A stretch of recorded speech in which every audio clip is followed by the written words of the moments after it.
Student educational RBM ACS में आज फिर से आप सभी का स्वागत है। हम ईश्वर से हमेशा प्रार्थना करते हैं कि आप लोग सफलता प्राप्त करें, आपकी मनोकामना पूर्ण हो, और इसके लिए हम लगातार प्रयासरत हैं।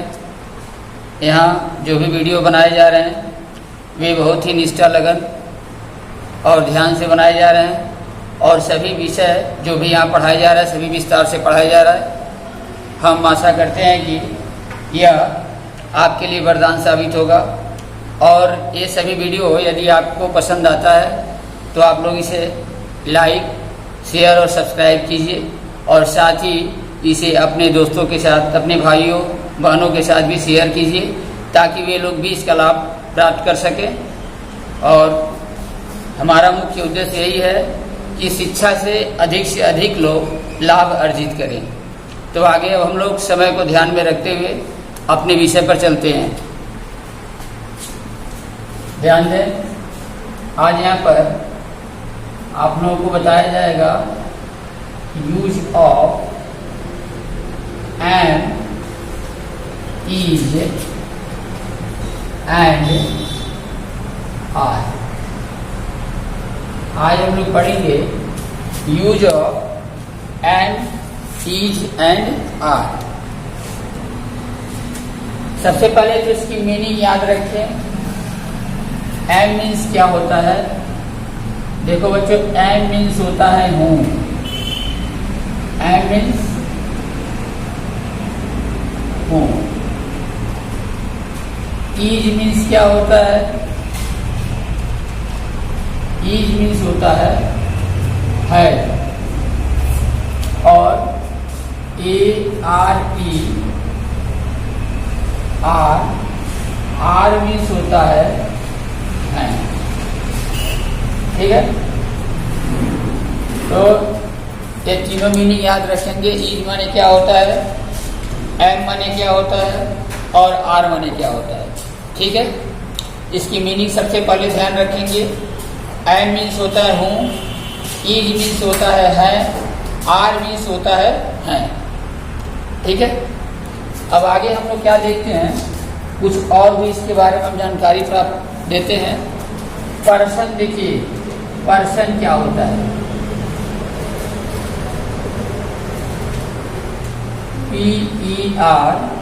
PERSON, person. ठीक है, पर्सन माने होता है व्यक्ति या पुरुष।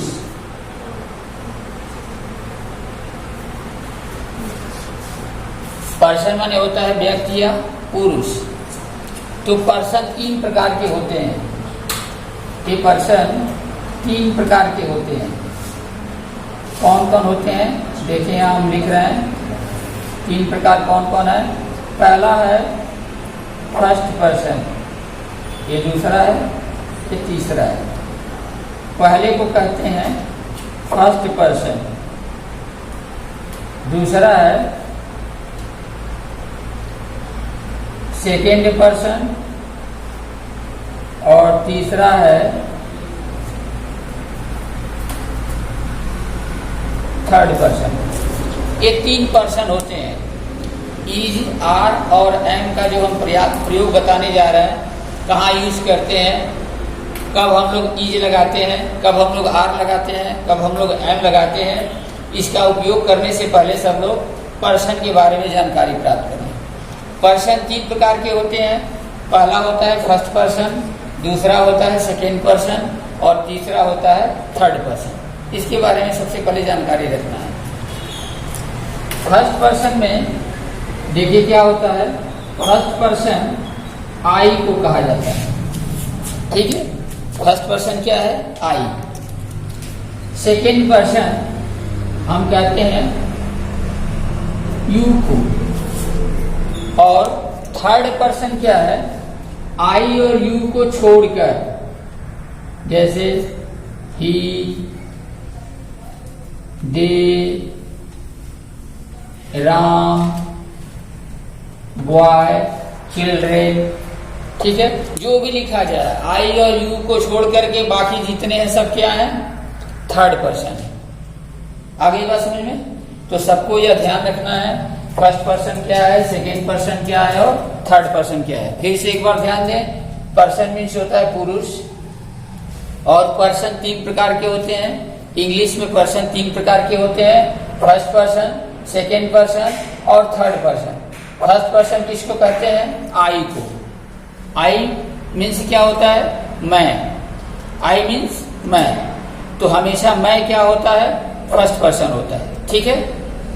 अब जैसे यू मीन्स क्या होता है, तुम या तुम लोग, तुम या तुम लोग होता है, तो यू क्या है, सेकेंड पर्सन है। ठीक है।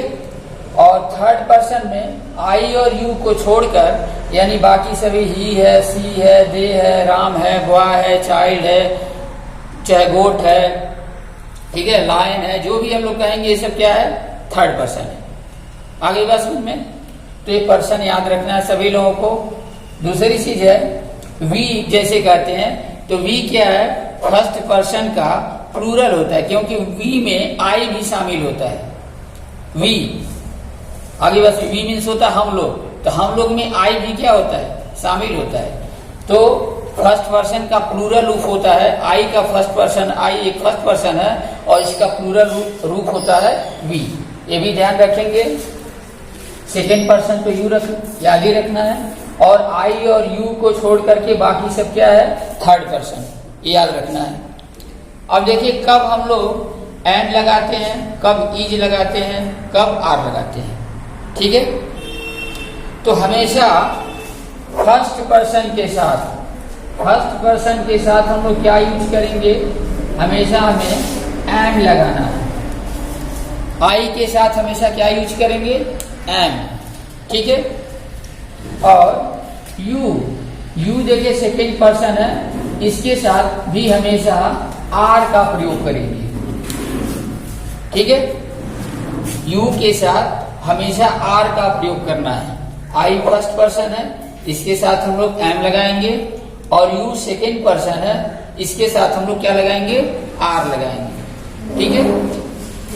अब बाकी देखो जब थर्ड पर्सन में जो है, थर्ड पर्सन में तो बहुत सारा हो गया, जो भी है, राम है, किसी भी स्थान का नाम है, किसी व्यक्ति का नाम है, किसी जानवर का नाम है, ठीक है, वह है, वे सभी है, दीज है, दोज है, ये सब जितने हैं सब क्या है, ये थर्ड पर्सन में आ जाते हैं। तो थर्ड पर्सन में क्या है, सिंगुलर भी होता है और प्लूरल भी होता है। थर्ड पर्सन में क्या करना है, सिंगुलर और प्लूरल मान करके चलना है। तो थर्ड पर्सन में अब ये जो वाक्य दिए गए हैं, इसमें अगर थर्ड पर्सन का सिंगुलर होगा, सिंगुलर मीन्स होता है एक वचन, एक वचन, अगर सिंगुलर होगा तो उसके साथ हम इज लगाएंगे। ठीक है। और यदि प्लूरल होगा, प्लूरल मीन्स होता है बहुवचन, तो बहुवचन के साथ क्या लगाएंगे हम लोग, आर लगाएंगे। बस ये चीजें हमको ध्यान रखना है, बस इतना ही हमको जानकारी रखना है। फिर से देख लें एक बार, हमने क्या बताया। सबसे पहले एम मीन्स हूं, इज मीन्स है, आर मीन्स है। पर्सन हमको याद रखना है। पर्सन 3 प्रकार के होते हैं इंग्लिश में, first person, second person, third person. First person I को कहा जाता है, और आई के साथ हम लोग एम का प्रयोग करते हैं, एम लगाते हैं।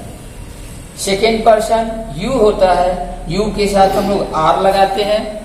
और थर्ड पर्सन ही, दे, राम, बॉय या कोई भी वस्तु का नाम हो। ठीक है। तो थर्ड पर्सन में काफी होता है, आई और यू को छोड़कर के बाकी जितने बच जाते हैं, ठीक है, सब्जेक्ट, वे सभी क्या होते हैं, थर्ड पर्सन कहलाते हैं। तो थर्ड पर्सन में क्या सोचना है कि थर्ड पर्सन में अगर सिंगुलर होगा यानी एक वचन होगा तो इज लगाना है, और अगर बहुवचन होगा तो आर लगाना है। और ये सब कब लगाना है, वाक्य के अंत में यह देख लेना है कि वाक्य के अंत में हु है कि है कि हैं दिया गया हो। इन तीनों में से क्या दिया गया ये भी पहचान लेना है। आगे बात समझ में। जैसे अब यहाँ पर हम एग्जाम्पल दे रहे हैं, एग्जाम्पल में देखें, जैसे वह राम है, वह राम। अब देखो यहां पर ट्रांसलेशन में वह राम है हम बता रहे हैं, तो क्या होगा, वह के लिए सबसे पहले लगाएंगे तो ही। देखो यहां पर वह अगर यही रहता कि वह सीता है, यहां तो हमने राम लिखा है, वह सीता है, तो देखो वह सीता है। राम चूंकि प्लूरल है तो प्लूरल के लिए ही का प्रयोग करते हैं, और सीता क्या है, सॉरी राम जो है हमारा जो है ए लिंग में जेंडर में जाएंगे, ये क्या है, पुल्लिंग है। पुल्लिंग जानते हो ना, पुरुष, तो पुरुष के लिए क्या लगाते हैं, ही लगाते हैं। और यदि यही सीता रहता है तो क्या है, स्त्री है, तो स्त्रीलिंग के लिए क्या लगाएंगे, सी का प्रयोग करेंगे। आ गई बात समझ में, तो ये भी ध्यान रखना है सभी लोग। वह राम है तो क्या हो जाएगा, ही इज राम। और दूसरी चीज ये बात ध्यान रखना है, कभी भी अगर कोई नाम हो, किसी स्थान का नाम हो, किसी व्यक्ति का नाम हो, किसी जगह का नाम हो, तो उसे हमेशा कैपिटल लेटर से स्टार्ट करते हैं। आ गई बात समझ में, तो वह राम है तो ही इज राम। अगर यही दिया रहता वह सीता है तो सी इज सीता, ऐसे करते। तो ही क्या है, पुरुष के लिए प्रयोग किया जाता है, और सी जो है स्त्री के लिए। अगर वह दिया गया हो, अगर किसी स्त्री को दर्शाया जा रहा हो तो वहां पर सी का प्रयोग करेंगे। आ गई बात समझ में। उसके बाद अब ये देखिए दिया है, अगर वे लोग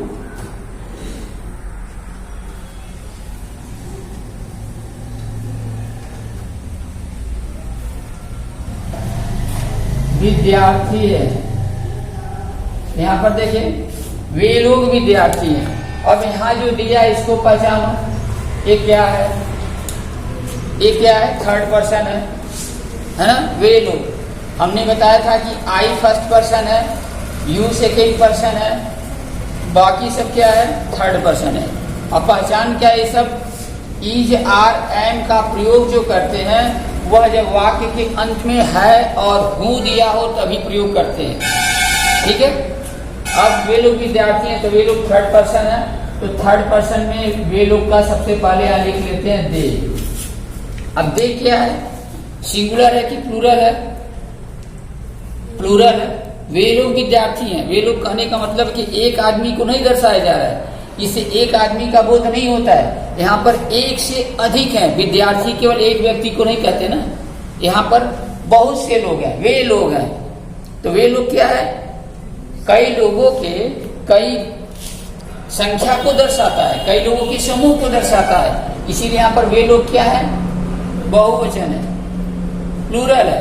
तो प्लूरल के साथ हम लोग क्या लगाते हैं, आर लगाते हैं। यहाँ देखिए लिखा गया है, यहाँ पर लगाएंगे they are student,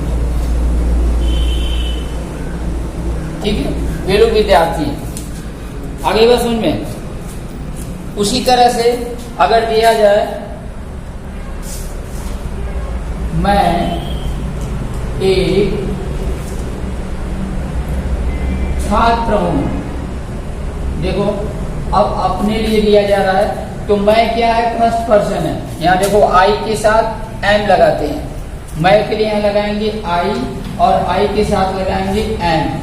I am a student, I am a student, यहाँ पर ऐसे लगाएंगे, ठीक है। आई के साथ क्या लगता है, एम लगता है, यहाँ ध्यान देना है। अगर तुम दिया हो, जैसे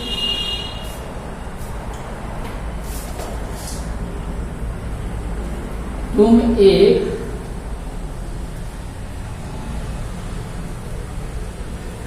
अध्यापक हो तो यू के यहां लगेगा, तुम के लिए यहां पर यू लगेगा, और यू के साथ यहां पर आर का प्रयोग करते हैं, you are a teacher, you are a teacher, ठीक है। यह ध्यान दे कैसे लगाते हैं। दूसरी चीज देखें, सबसे पहले जब कोई हम ट्रांसलेशन बनाते हैं तो हम देखो एक सबसे सरल तरीका तुम लोग को बताया है कि सबसे पहले एक नंबर में तुम सब्जेक्ट को लिखोगे, पहचान लेना सब्जेक्ट क्या है, ठीक है। तो एक नंबर सब्जेक्ट, 2 नंबर में यहाँ पर सबसे लास्ट में चले जाना, सबसे लास्ट में जो भी हो, जैसे यहाँ देख रहे हो कि यहाँ पर हूँ दिया है तो एम लगाए हैं, यहाँ पर है दिया है तो आर लगाए हैं, यहाँ पर भी है दिया है तो यहाँ पर क्या लगाए हैं, ईज का प्रयोग यहाँ किया गया है, ठीक है। तो 2 नंबर में, और उसके बाद फिर क्या करते हैं, जैसे वाक्य होता है 3 प्रकार का वाक्य होता है मेन मुख्य रूप से, जैसे कि एक अफर्मेटिव होता है, अफर्मेटिव माने साधारण वाक्य है, दूसरा नेगेटिव होता है यानी नकारात्मक वाक्य है जिसमें नहीं दिया गया होगा, और एक इंटरोगेटिव होता है जिसे हम लोग प्रश्नवाचक कहते हैं, ठीक है।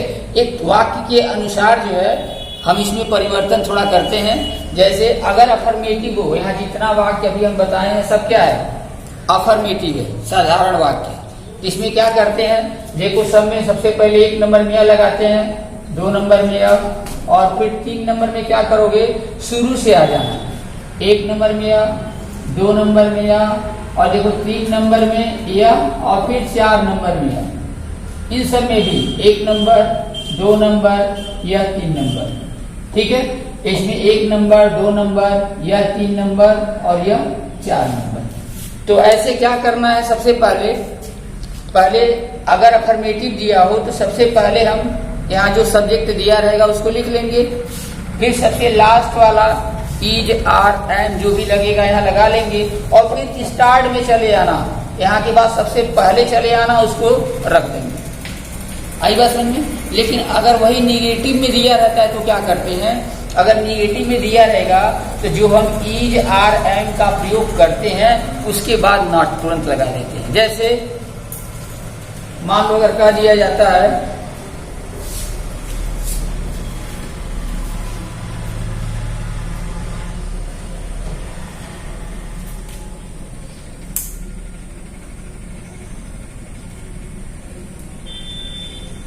मैं एक छात्र नहीं हूं।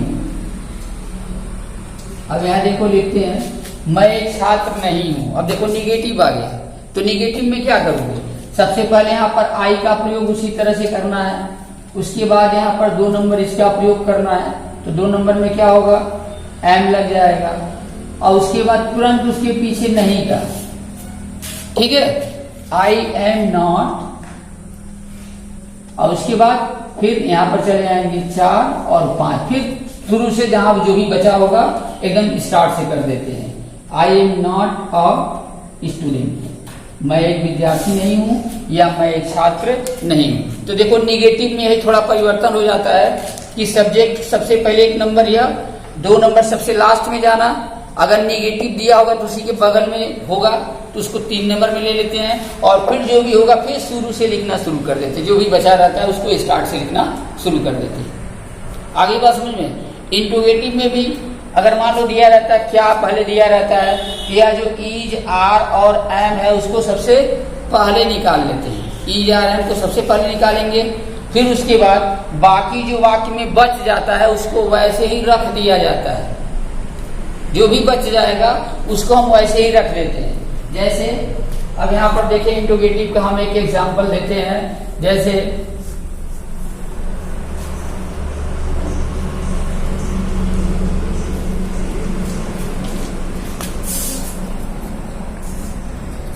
क्या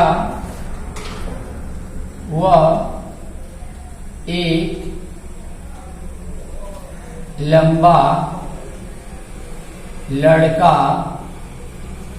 है। देखो थोड़ा सेंटेंस यहां पर हम थोड़ा बड़ा बनाए लेकिन इंट्रोगेटिव है ना, क्या वह एक लंबा लड़का है। अब यहां क्या करेंगे, देखो बनाने का सबसे सरल तरीका क्या है, ये क्या अगर सबसे पहले दिया जाता है तो कैसे बनाएंगे, इस पहले सोच लो कि क्या नहीं है, मान लो यहाँ क्या दिया ही नहीं है, क्या नहीं दिया रहता तो क्या करते, वह एक लंबा लड़का है तो क्या बनाते तुम लोग, यहाँ बनाते कि ही, पहले हम मेन बनाते, सबसे पहले इसको ध्यान दें, 1 नंबर में यह बनाते, 2 नंबर में यह बनाते, 3 नंबर में यह बनाते, 4 नंबर में यह बनाते और 5 नंबर में यह बनाते। हम एक कहते कि अगर कोई वाक्य साधारण होता है, अगर नहीं न दिया हो और उसमें प्रश्न भी न दिया हो तो क्या करेंगे, 1 नंबर में या 2 नंबर में सबसे लास्ट में चले जाओ और फिर जो बचा एकदम शुरू से 3, 4, 5 वाले ऐसे करके लिखते चले जाओ, लाइन से एकदम लिखते चले जाओ। ये बताए ना। तो इसको पहले लिखते, अगर साधारण रहता तो इसको लिखते he is a tall boy, यह हो गया, वह एक लंबा लड़का है, हो गया ना। अब देखो, अब क्या, हम तो यह नहीं दिए थे, यहाँ पर केवल क्या किया गया था, यहाँ क्या लगा दिया गया था, यहाँ क्या वह एक लंबा लड़का है, जब यही लगा दिया गया तो ये प्रश्नवाचक बन गया, है ना, इंट्रोगेटिव हो गया। अब क्या करते हैं, तुम्हें कुछ नहीं करना है, केवल यह जो हेल्पिंग वर्ब या यहाँ पर इज आर एम का प्रयोग किया गया है, इसी को उठा के सबसे पहले कर दो। और यह देखो कैपिटल में लिखा ही जो है, क्योंकि ये सेंटेंस का पहला अक्षर था, लेकिन अब तो यहाँ पर आई बड़ा हो गया, इसलिए यहाँ पर इसको छोटा खाली कर देंगे बस, इज ही और टाल बॉय, बस हो गया। और सबसे अंत में यहाँ पर इंट्रोगेटिव मार्क लगा देंगे। ये हमारा ये भी सेंटेंस जो बन करके तैयार हो गया। तो देखिए क्या किया गया, कुछ नहीं किया गया है। क्या किया गया है, अगर एक इंट्रोगेटिव में कोई भी वाक्य रहता है तो सबसे लास्ट वाले को पहले कर दो और बाकी इसको इसी तरह से उतार दो। देखो यहाँ पर इज, यहाँ ही के साथ इज लगाते हैं तो इज हो गया बाहर, ही और टाल बॉय, आई बात समझ में, इस तरह से हम लोग लगाते हैं। तो आज जो इतना बताया है सब लोग इसको ध्यान से देखें और 1-2 बार इसको प्रयास करेंगे लगाने का।